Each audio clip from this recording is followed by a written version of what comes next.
Hi everyone, how are you all doing? I hope you all are doing fine. Welcome back to another video. I've seen a couple of comments here and there. Aladi, how did you get your license? How did you buy your car? So let us talk about that in this video. If today is your first time you're seeing this face, my name is Aladi-Ada Akoh. I am an international student in the USA. In 2020 February, I got my instruction permit. So I'm going to explain that. I didn't know how to drive before then. There's an app I think called DMV. I can't remember what that app is called again. But usually they also have a book you can practice with. So one of my friends gave me that book, but I didn't really find it good. So another friend recommended something they call, I think that app is DMV. I can't remember. I really can't remember. But the app is basically built like a game. It just helps you to simulate the actual test.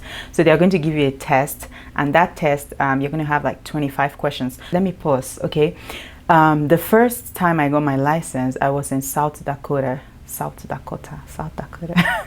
I was in Rapid Cities, to be specific. Okay, so in different states they have different rules. I'm saying this because I've gotten another license here in Utah and the process was different. So I'm going to be explaining everything. I would say relax and listen carefully, okay, and just to get an idea of the whole process. So while I was in South Dakota and I was trying to get my first license ever, the actual test was 25 questions, like I said, and you needed to have a score of like 80%, which will be like 20 over 25, I guess, to achieve that score. And if you don't get it, you are going to go home without a permit that day.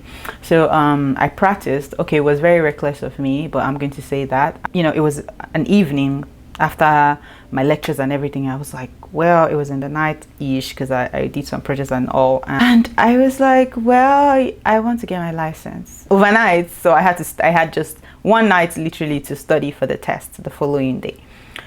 So I booked the test, and I booked it online. You needed to pay a sum of $35. So I think we paid it the next day when I went there. So yeah, I scheduled an appointment, and yeah, I was good to go.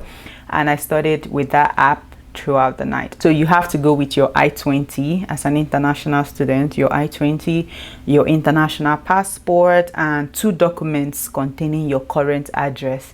This might vary for different states, okay, so but these are the basic documents. So for me, I think I used my bank statement because it contains my address, and I also used my apartment lease. I had a copy of my lease. So what happened is that when I went there, I think I didn't go with my bank statement and all these things. I only went with I-20 and my international passport, and they told me I needed 2 other documents for my address. So I told the guy that I have a soft copy, if it was okay to send it to his email, and he was like, yeah, I should, but please do not do that. Go with the hard copies if you can, so that you don't I don't think if everyone will accept that, accept the soft copy and have it printed for you. So I would say, to be on the safe side, go with actual hard copies. Okay, so I went there and I filled the form. They'll give you like one huge form like that. You have to fill it out and all that stuff. Your height, know your weight, know your eye color, your hair color, what else, your social security number. I think they asked for that, and yeah, basic information, personal information, and all that stuff. I filled everything basically, and I was assigned a spot to take my test there and there instantly. So I went to the testing room, and I went there, sat down. They'll give you headphones if you want to listen to the questions. You can also listen, or you can read them, whichever one is fine. My friend had already told me something to note, because this is a trick. I think this is particular to the people in South Dakota, because their test is different from the one I took here in Utah. So I think if you answer a question, you instantly see if you had it right or wrong. I think, yeah. So what to do, and once you miss 5, yeah, I think 5, the test automatically ends, okay, because there's no way you're gonna get 80% again. You've already failed, so the trick there is to, if you don't know your question, skip it. If you don't know, skip, okay, just keep skipping and then come back later. So that was what I was doing. I will read the question. If I do not know it, I skip it. I go to the next one. And then I was in a crossroad where other ones I did not know were staring at me. About 6 of them.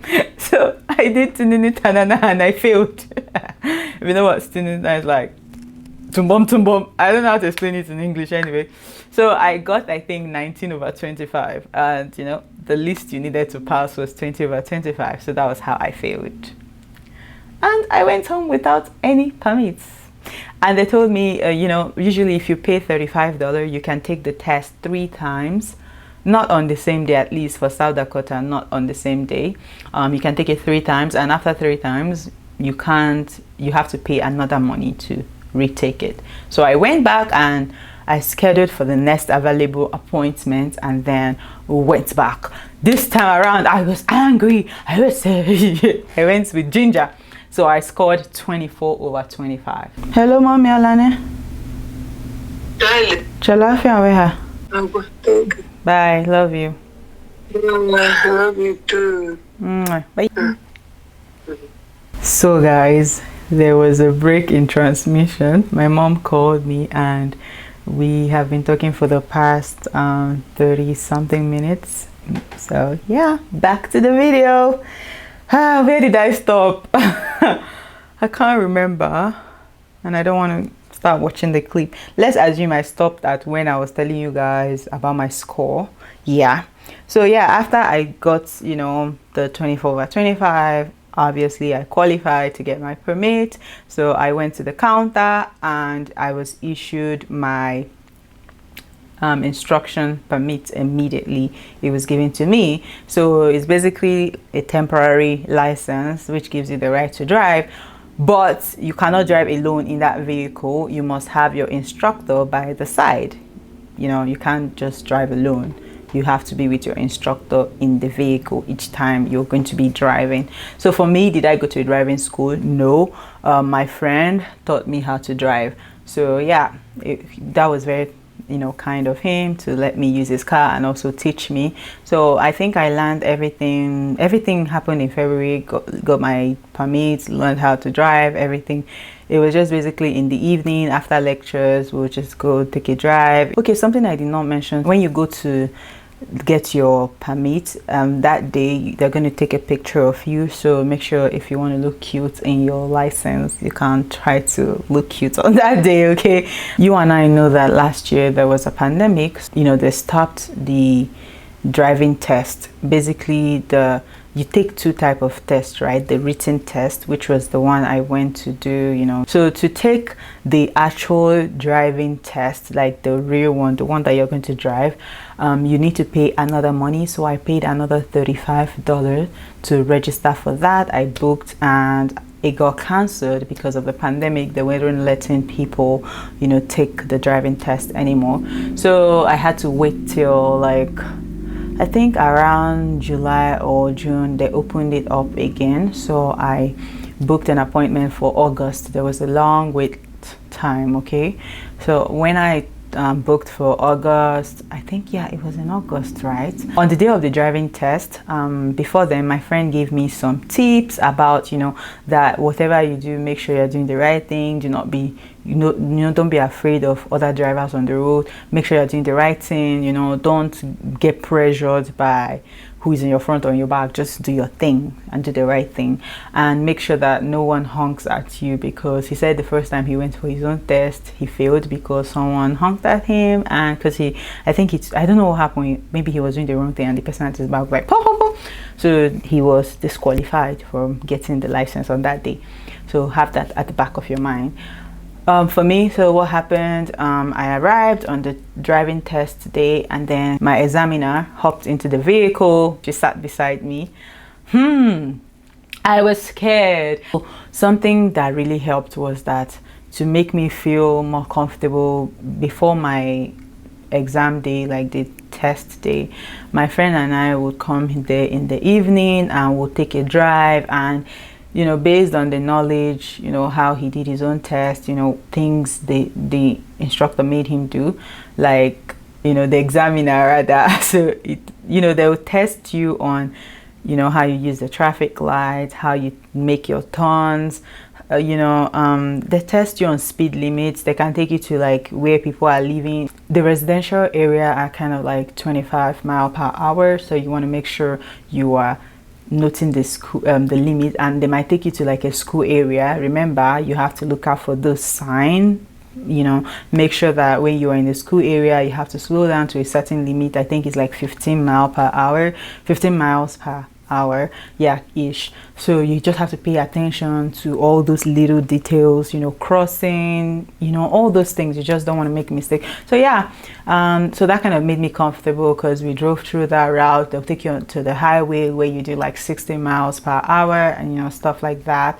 And if you do it, you have to be very comfortable with your wheel, and you have to hold the steering in a particular way. You know, you check the book, you will see how to hold it properly. Well, anyway, back to the gist. That's how the instructor and we took off. The examiner, yeah, let me call the person the examiner. We took off. And make sure, don't just start going. Listen to instructions. Listen. Make sure you pay attention. Okay, so she said move, I moved. She said go, we'll be turning right, you know, turn right. I was just paying attention to whatever she was saying. She was basically instructing and I was driving. I made one mistake. I think she said I should take a left turn, and in my head I was thinking right was left. I knew, I heard it like it was left, so I was trying to, you know, change my lane to the right lane instead of going left. You know, you understand that kind of thing. But she forgave. I was so scared. I was like, I am screwed this. I am not going to get this license today. But she was like, I was like, I'm so sorry. I know you said left, so I thought my left was on my right. So I was so scared. She was like, don't worry. I was like, duh. So when we got back to the office, you know, they'll test your parking kind of thing. So I parked and we came down. I was like, Aladi, you know what's like, you're not going to get this license because you screwed it. But lo and behold, when she was like, congratulations, you passed the test.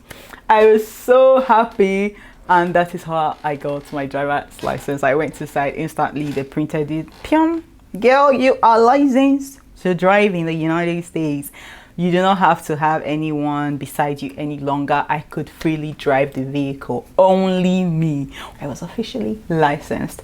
One thing you should know, being an international student, they are going to use your, most likely your I-20 end date is going to be the day your license will expire. Let's say my license expired, or is going to expire this month, let's say August. Yeah, because my I-20 actually was meant to expire this August. So the license they gave me was just for the duration of my I-20. So when I moved to Utah, I needed to get another license. So I just got it, I think last month I went to get my license. So I'm going to explain the one that happened in Utah, and then after that I would explain how I got my car. Okay, so let's go in that order. Oh no, I feel like let me talk about how I got my car first, because I got my car in February and I just got this other license in July. So let's just go in that order. If you want to buy a car as an international student, you have to have your legal documents. So for me, I used my international passport, and then I had gotten my OPT card, which is the EAD. I used that. What form of identification? Again, my driver license. I used that as well because it's a very valid form of identification. And if you're going to be getting a car, you need to have a license. How did I find my car?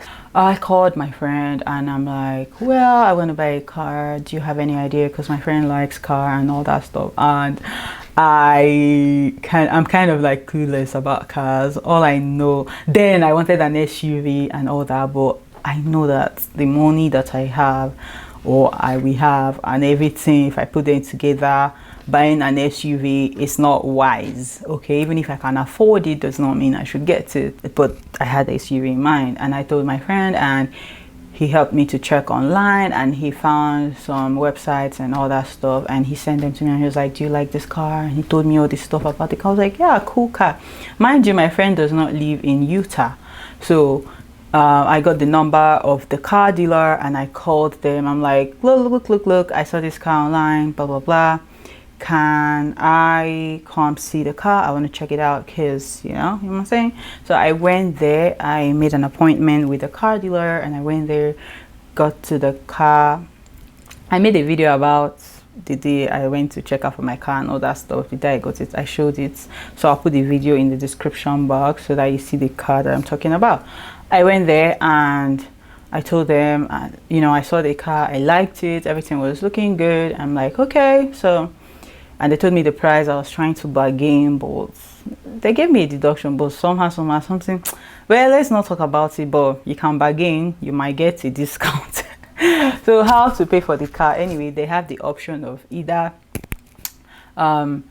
you pay, you know, upfront, or you can do like a payment plan, take a loan, a car loan. They are going to give you like a rate, a particular rate, and make sure you are taking the right rates. Don't go and take rates that is too high, and don't go and do a kokoro. Take car that you can afford. Don't, because they are giving you on loan, go and take car that is too expensive.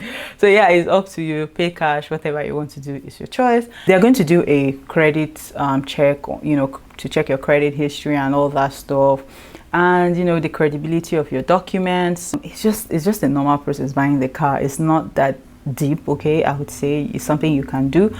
Just have a good credit history and that. So when I came to Utah, my license, like I said, was going to expire in August. But what did I do? A month to the expiry date, I decided to apply for a new one. So when I went to the website of the Utah government, I checked for their requirements, and they're like, if you an outsider, like you did not get your first license in Utah, you have to take another test. I'm like, what is it? Why do I have to write test again? But yeah, you have to take another written test, but this time around it's going to be an open book. So you are going to have the driving license manual, you know what they call it. You're going to be looking at it and you can take the test. And this time around, I think the license for Utah here is about $50 something, but they didn't take the whole of it because they said my own is going to be limited term. Since I'm not a resident, I'm not a citizen, so my EAD card will, you know, expire next year. So they set it to exact day that my EAD is going to expire, so that license will expire on that day.